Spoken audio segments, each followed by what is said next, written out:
1920년대 국외 무장투쟁 중에서 삼부 성립부터 볼게요. 앞서에서 봤던 게 이거예요. 삼두 봉훈청간대 자가 왜? 삼미 통칭 때문에 세 곳에 미치도록 아픈 통칭 때문에 삼두가 봉훈청간대 자가 삼미 통칭 때문에 여기서 자유시 참변했고 그 이어서 대한통일부까지 했어요. 근데 통일부는 두 문자에는 없어요. 이 통일부는 삼부가 성립되는 과정에서 이 통일부에서 참의부와 정의부가 생겼다고 그랬죠. 그래서 삼부가 성립되는 과정이라서 그냥 두 문자에서는 뺐고요. 그냥 삼부 성립의 과정이다. 대한통일부는 그 정도 생각을 하시면 되고, 삼부는 참의부, 정의부, 시민부예요. 위치를 보시면 여기 서간도 지역이 참의부, 그 북쪽이 정의부, 그보다 더 북쪽이 시민부예요. 밑에부터 참정신이잖아요. 참된 정신. 근데 이게 생성 순서도 참의부가 먼저 생겨요. 23년. 그 다음에 정의부 24년, 신민부 25년. 이렇게 생깁니다. 이 자유시 참변 이후에 소련에서 만주로 독립군 단체들이 넘어왔잖아요. 그리고 일제에 대항하기 위해서 참의부, 정의부, 신민부 등 3부로 통합을 해서 자치정부를 수립했다. 이 3부에서의 특징은 자치정부를 수립했다는 거예요. 이게 무슨 뜻이냐? 이게 민정조직, 민정조직은 자치행정을 담당했다는 거고요. 군정조직은 말 그대로 원래 독립부대니까 전쟁, 투쟁을 담당했다는 거예요. 그러니까 민정조직과 군정조직을 갖춘 정부 역할을 했다. 그럼 왜 이렇게 자치정부를 수립을 했냐? 간도참변 이후에 한인들의 지원을 받기가 힘들어진 거예요. 왜? 간도참변이 왜 일어났어요? 우리 주민들이 독립군을 후원했다는 그 의혹 때문에 일본 애들이 우리 백성들을 그냥 막 죽인 거잖아요.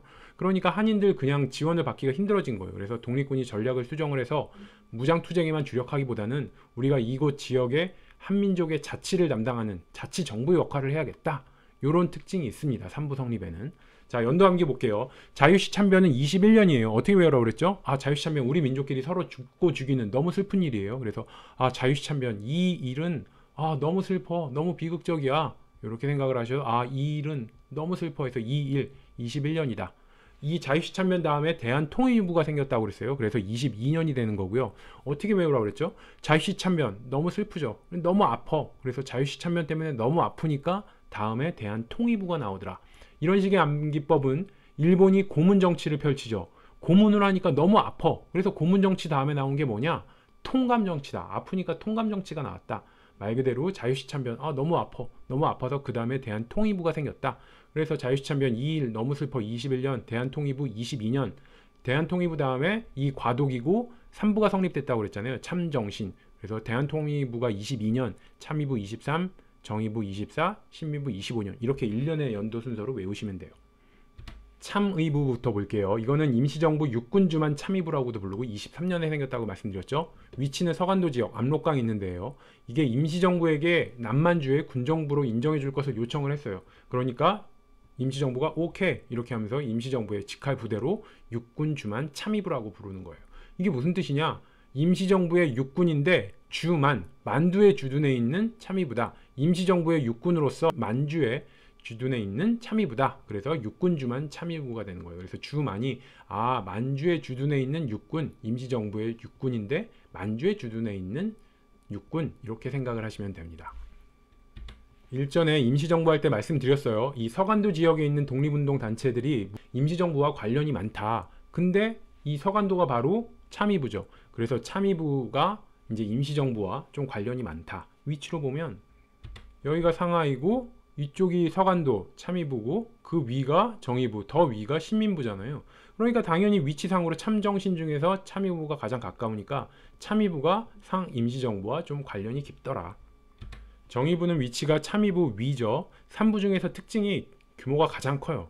왜? 중간에 있잖아요. 그러다 보니까 밑에서 올라온 사람들도 독립군도 있을 테고 북쪽에서 내려온 사람들도 있겠죠. 참정신으로 보면 정의부가 중간이야. 중간이가 위에서도 내려오고 아래서도 올라가고 그러다 보니까 규모가 가장 크더라. 정의부가.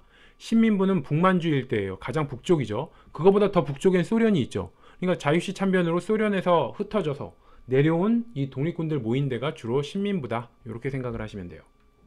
미스야 협약 볼게요. 일제는 이 만주 군벌이 독립군을 잡아주면 일본군이 현상금 지급하기로 한 미스야 협약을 맺고 독립군을 탄압을 합니다. 그렇게 만주 군벌이 일본을 도왔는데 결국은 일본은 만주 사변으로 미스야 협약이 결렬되게 돼요. 자, 스토리는 이렇게 되는 거예요. 간도 주민이 독립군 후원한다는 이유로 1920년에 간도 참변 일으켰죠. 그러니까 이게 민간인을 학살한 거잖아요. 그러니까 국제사회에서 일본 애들이 엄청 욕먹었을 거예요. 근데 삼부가 형성이 돼요. 근데 삼부 형성, 이 삼부의 특징이 뭐였죠? 자치정부의 역할을 한다고 그랬잖아요. 그러면서 그 지역 지문에 자치정부 역할을 하니까 일본 애들은 이렇게 생각하는 거죠. 야, 또 주민들이 후원해 주는 거 아니야? 이렇게 걱정이 되는 거예요. 근데 일본 애들이 또 간도참변처럼 또 민간인 학살하기에는 부담이 되는 거예요. 한번 욕을 먹었으니까. 그래서 아, 어떻게 할까 하다가 아, 이번에는 중국을 이용하자. 그래서 만주 군벌을 이용해서 야, 너희들 독립군 잡아와. 그럼 우리가 돈을 줄게. 이런 식으로 만주 군벌을 이용해서 일본이 독립군을 잡아들이려고 했다. 이렇게 생각하시면 돼요. 그렇게 만주 군벌이 일본 도왔지만 일본이 어떻게 해요? 1931년에 만주사변 일으켜서 만주를 침공하죠. 그러니까 이렇게 생각하시면 돼요. 일본을 돕고자 했잖아요. 미스야 협약은. 만주 군벌이 일본 도우려고 했는데 만주 군벌이 지들이 망했죠. 일본이 침공을 해서. 그러니까 만주 군벌, 이 중국 애들의 완전 미스야. 이 미스야 협약은 완전 미스야. 일본 도왔더니 기껏 도왔더니 일본이 오히려 만주를 공격하더라. 자, 연도 한 개 해볼게요. 미스야 협약은 1925년이에요. 일제는 독립운동을 탄압하기 위해서 1925년에 조선공산당이 생긴 해죠. 그 해에 조선공산당, 이 공산당을 막기 위해서 치안유지법을 정하고 독립운동을 탄압했어요. 국내에서는 치안유지법, 국외에서는 뭐가 있었냐? 만주에서는 미스야 협정을 맺어서 독립군을 탄압했다. 그래서 아, 둘 다 25년이구나. 국내에서는 치안유지법, 해외에서는 만주에서는 미스야 협약. 이렇게 외우시면 됩니다. 삼부 통합운동 볼게요. 삼부가 형성되고 거기서 자치정부 역할을 하니까 일본 애들이 만주군벌을 이용해서 탄압을 하죠. 삼부를. 그러니까 삼부가 다시 통합운동을 하게 되는 거예요. 연도를 보면 이렇게 돼요. 참정신이 23, 24, 25년이라고 그랬죠. 그랬다가 26년부터 삼부 통합운동이 일어난다. 그래서 26년에서 29년까지 일어나는데 이 시기 즈음이면 국내에서는 신간회가 좌우합적 운동이 진행될 때죠. 그러니까 이것도 좌우 간의 통합 운동이 되는 거죠. 국내에서는 이 신간회를 통해서 이 통합 운동이 일어나고 국외 만주에서는 이 남만주와 북만주 두 곳에서의 통합 운동이 일어나요. 그래서 이 남만주에서의 통합 운동은 협의회파라고 하고 북만주에서의 통합 운동은 촉성회파라고 합니다. 보면은 남만주가 좀 더 부드럽죠. 북쪽이 좀 더 강하잖아요. 그래서 발음부터가 이 협의회파는 통합을 협의한다는 얘기예요. 근데 북쪽에선 어떻게 해요? 북만주에선 촉성한다, 막 촉구한다는 얘기죠. 통합을 촉구한다. 왠지 북쪽이 좀 더 강성이잖아요. 그렇게 생각하셔서 아, 남만주는 협의회파, 뭔가 좀 부드럽게 협의한다. 북만주에서는 좀 강하니까 촉구한다, 촉성회파. 이렇게 생각을 하시면 됩니다. 그래서 이름이 이렇게 돼요. 전민족 유일당 조직. 이 말은 그냥 아, 통합 이렇게 생각하시면 돼요. 그래서 전민족 유일당 조직 협의회가 되는 거예요. 협의회파가 협의회가 되고 이거를 국민부라고 부릅니다. 그래서 협의회 부드럽죠. 그래서 남쪽 남만주 일대고 남만주 일대에 참의부와 정의부가 있으니까 이들이 주축이 돼서 통합운동을 벌이는 게 바로 협의회고 국민부라고 한다. 그리고 국민부 산하에 조선혁명당이 있고 그 산하에 조선혁명군 장군은 양세봉. 이거는 뒤에 한중연합군에서 다시 자세하게 할 거예요. 그리고 북만주 일대는 전민족유일당 조직 촉성회라고 부르고요. 이 촉성회를 혁신의회라고 부릅니다. 북만주 일대고 북만주에는 신민부가 있죠. 그러니까 신민부가 주축이 돼서 통합운동을 벌인 게 바로 촉성회, 혁신의회가 된다. 이렇게 생각하시면 되고 혁신의회 산하에 한국독립당이 있고 그 산하에 한국독립군, 장군은 지청천이다. 뒤에서 다시 외울 거예요. 일단 여기서는 남만주에는 국민부, 협의회파, 북만주에는 혁신의회, 촉성회파. 이것만 외우면 돼요. 그냥 느낌상 남쪽이 좀 부드러우니까 협의회파고 발음이 국민부, 북쪽은 뭔가 이 통합을 촉구하니까 촉성회파고 혁신의회, 좀 강하죠. 그래서 앞머리 글자를 따면 이렇게 할게요. 국민부 협의회파니까 국민과 협의해서 혁신을 촉구한다. 혁신 촉구, 이게 너무 자연스럽잖아요. 혁신을 촉구한다. 그래서 혁신의회가 촉성회파, 북만주다. 이 정도만 외우시면 돼요. 지금까지가 20년대 만주의 무장 독립투쟁이었고요. 그 대표적인 장군 김자진, 인물탐구 잠깐 보면요. 1910년대부터 20년대에 굉장히 적극적으로 무장투쟁 활동을 했습니다. 그래서 1910년대는 대한광복회, 1910년대 가장 국내에서 대표적인 단체였죠. 이 대한광복회의 부사령관이었어요. 대한광복회 어떻게 외우라고 그랬죠? 아, 됐고, 아, 대강해. 그냥 박자, 풍기문란 회복해야지.